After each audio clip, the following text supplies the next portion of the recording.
Beberapa hari ini warga Nahdliyin ramai dengan hiruk-pikuk kemeriahan peringatan hari lahir organisasi terbesar di Indonesia, Nahdlatul Ulama, yang genap 1 abad.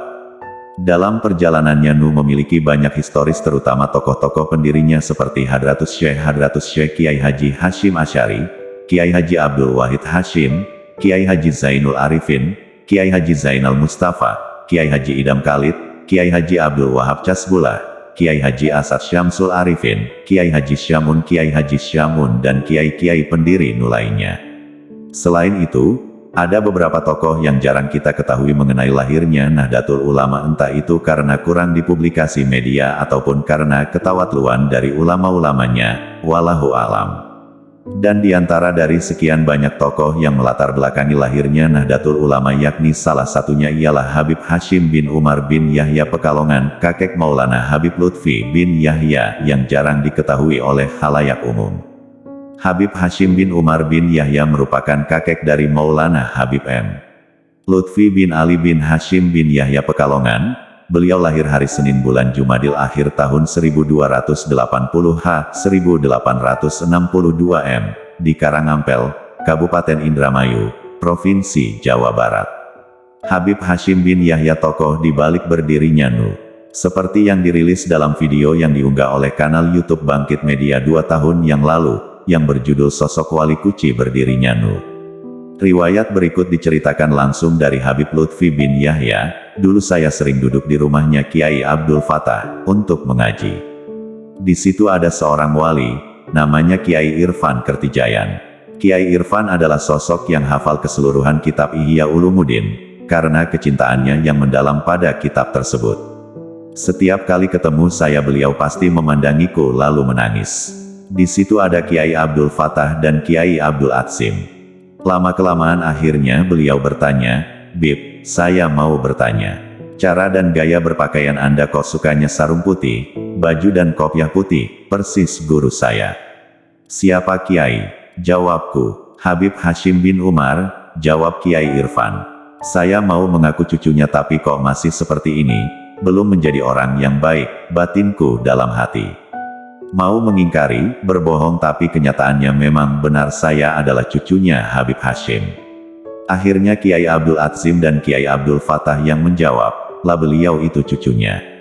Lalu Kiai Irfan merangkul dan menciumiku sembari menangis hebat saking gembiranya. Kemudian beliau berkata, "Mumpung saya masih hidup, saya mau cerita, Bib. Tolong ditulis." "Cerita apa Kiai?" jawabku. "Begini," kata Kiai Irfan mengawali ceritanya. "Bah Kiai Hashim Asy'ari setelah beristihara, bertanya kepada Kiai Kholil Bangkalan. Bermula dengan mendirikan Nahdlatul Tujar dan nahdah-nahdah yang lainnya, beliau merasa kebingungan. Hingga akhirnya beliau ke Mekah untuk beristihara kembali di Masjidil Haram. Di sana kemudian beliau mendapat penjelasan dari Kiai Mahfuz At-Turmusi dan Syekh Ahmad Nahrawi, ulama Jawa yang sangat alim. Kitab-kitab di Mekah kalau belum ditahqiq atau ditandatangani oleh Kiai Ahmad Nahrawi, maka kitab tersebut tidak akan berani dicetak. Itu pada masa Sayyid Ahmad Zaini Dahlan, Mufti Mekah pada waktu itu. Syekh Mahfuz At-Turmusi dan Syekh Ahmad Nahrawi dawuh kepada Kiai Hashim Asy'ari, 'Kamu pulang saja.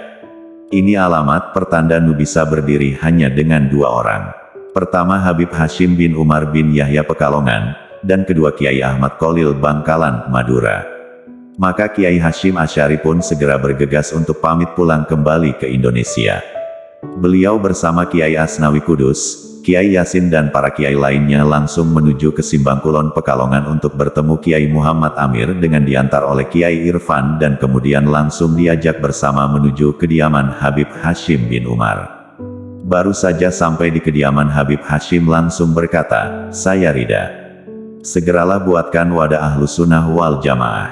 Ya Kiai Hashim, dirikan, namanya sesuai dengan apa yang diangan-angankan olehmu, Nahdlatul Ulama. Tapi tolong, namaku jangan ditulis." Jawaban terakhir ini karena wujud ketawadukan Habib Hashim. Kemudian Kiai Hashim Asy'ari meminta balak penyampaian ilmu kepada Habib Hashim. "Bib, saya ikut ngaji bab hadits di sini. Sebab panjenengan punya sanad-sanad yang luar biasa. Makanya Kiai Hasyim Asy'ari tiap Kamis wage pasti di Pekalongan bersama Sultan Hamengkubuwono ke-9 yang waktu itu bernama Darujatun, mengaji bersama. Jadi Sultan Hamengkubuwono ke-9 itu bukan orang bodoh, beliau orang yang alim dan ahli tarikah. Setelah dari Pekalongan, Kiai Hasyim Asy'ari menuju ke Bangkalan Madura untuk bertemu Kiai Ahmad Kholil Bangkalan. Namun baru saja Kiai Hasyim Asy'ari tiba di halaman depan rumah Kiai Kholil sudah mencegatnya seraya dawuh, keputusanku sama seperti Habib Hasyim. Lah, ini dua orang kok bisa kontak-kontakan, padahal Pekalongan Madura dan waktu itu belum ada handphone. Inilah hebatnya, akhirnya berdirilah Nahdlatul Ulama, dan Muktamar Nu kelima ditempatkan di Pekalongan sebab hormat kepada Habib Hasyim bin Umar. Jadi jika dikatakan Habib Lutfi bin Yahya Kenceng fanatik kepada Nu, karena merasa punya tanggung jawab kepada Nahdlatul Ulama dan semua habaib. Dan ternyata cerita ini disaksikan bukan hanya oleh Kiai Irfan, tapi juga oleh Habib Abdullah Faqih Alatas, ulama yang sangat ahli ilmu fikih. Beliau menikah dengan Syarifah Salmah binti Muhammad bin Ibrahim bin Yahya. Syarifah Salmah ini adalah Raden Ayukun Maryati, keturunan dari para bangsawan Adipati. Beliau wafat pada tahun 1350 H. 1931 M. Jenazah beliau dimakamkan di Sapuro pada hari Senin, 15 Rabiul Akhir.